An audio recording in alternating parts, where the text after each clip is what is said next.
Howdy folks, and welcome to another episode of the Old West Traveler.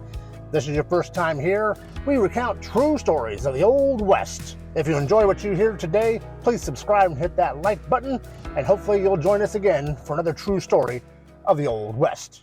Well, let me tell you, it was a scorcher that day at Fort Laramie back in June of 1876. Buffalo Bill Cody was strutting around in his bright red shirt, cutting a few figures as usual. He was there with some old friends, Lieutenant Colonel Carr and Major Townsend, and they were all in high spirits, catching up, telling stories, and laughing like they haven't seen each other in years. Cody, of course, had been a big showman by then, but this was no stage. They were right in the middle of Indian War country. The fort was busy as a beehive that summer.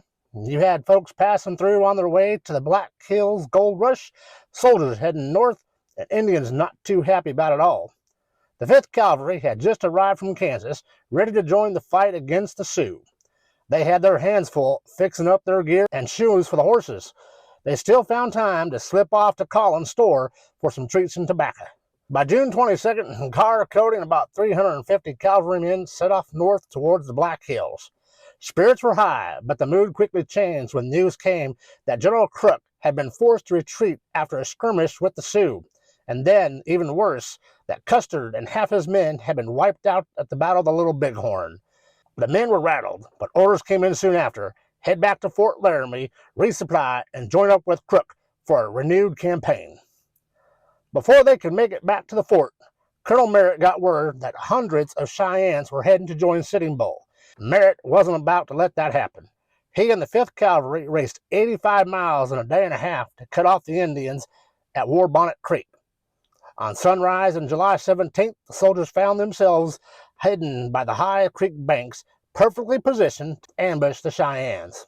Buffalo Bill, ever the showman, was dressed in a flashy outfit. When the Cheyennes came into view, Cody was itching for a fight. He and a few others charged, and Cody himself went head-to-head with a young Cheyenne warrior named Yellowhair.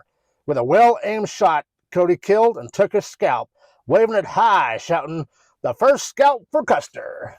That little skirmish didn't have many casualties, just Yellowhair, but it gave Sheridan's army something to cheer about. Cody turned that moment into a story for the ages, and it became the centerpiece in many of his Wild West shows. Some folks say it was more show than truth, but either way, it was one of the first victories in the bloody war, and Cody made sure no one forgot it. Well, thank you for listening to the Old West Traveler. If you've enjoyed this story about the first scalp for Custer, make sure to hit that like button. And if you're not a subscriber, join the Old West Traveler group and hit that subscribe button. And we'll see you next time, partner, on down the line.